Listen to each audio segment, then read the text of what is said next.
कि जो सरकार ने ये कानून बनाया है और जिस पर सुप्रीम कोर्ट ने रोक लगा दी है, मैं सभी वर्गों से प्रार्थना करता हूं, चाहे श्रवण समाज है या ये प्रचार किया जा रहा है कि फलाने समाज के हित में ये कानून बनाया गया है, ये उनके भी हित में नहीं है। मैं इस सरकार को बताना चाहता हूं, पहले भी आपने काले कानून बनाए थे और उस कानून को वापस लेने के लिए 36 बिरादरी के भाईचारे ने सरकार को बाध्य कर दिया और उन काले कानूनों को वापस लिया।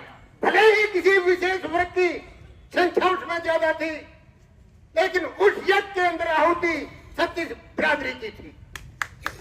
और मैं सरकार को, चाहे कोई सत्ताधारी पार्टी है चाहे विपक्ष में पार्टियां बैठी हैं, ये आपकी कोई भी हित में नहीं है। समाज के अंदर 36 बिरादरी के हित में नहीं है।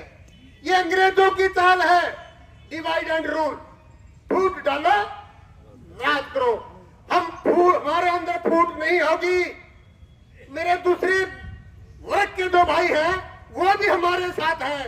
किसी ने कोई मांग नहीं की, अगर मांग की होती तो शायद हम भी उन भाइयों के साथ में लेकर के उनकी अगर जायज मांग होती तो उनका समर्थन करते। मेरी दूसरे भाइयों से प्रार्थना है कि सभी भाई जाति पाति में न बंट करके एक सूत्र में आकर के सरकार को हम बाध्य करेंगे। हमने मांग हमारी बाद में, भाईचारा हमें सबसे पहले जरूरी है। समाज के अंदर हम रहते हैं, किसी ने मजदूरी करनी है, किसी ने ज्योतिष का काम करना है, किसी ने शारीरिक काम करना है, किसी ने खेती का काम करना है। एक दूसरे के कार्य में हमें एक दूसरे की सहायता की जरूरत होती है। सरकार हमें मजबूर ना करे, गृह युद्ध की स्थिति पैदा ना करे, गुमराह मत करे सरकार ये कि फलाने के हित में है, फलाने के खिलाफ में है।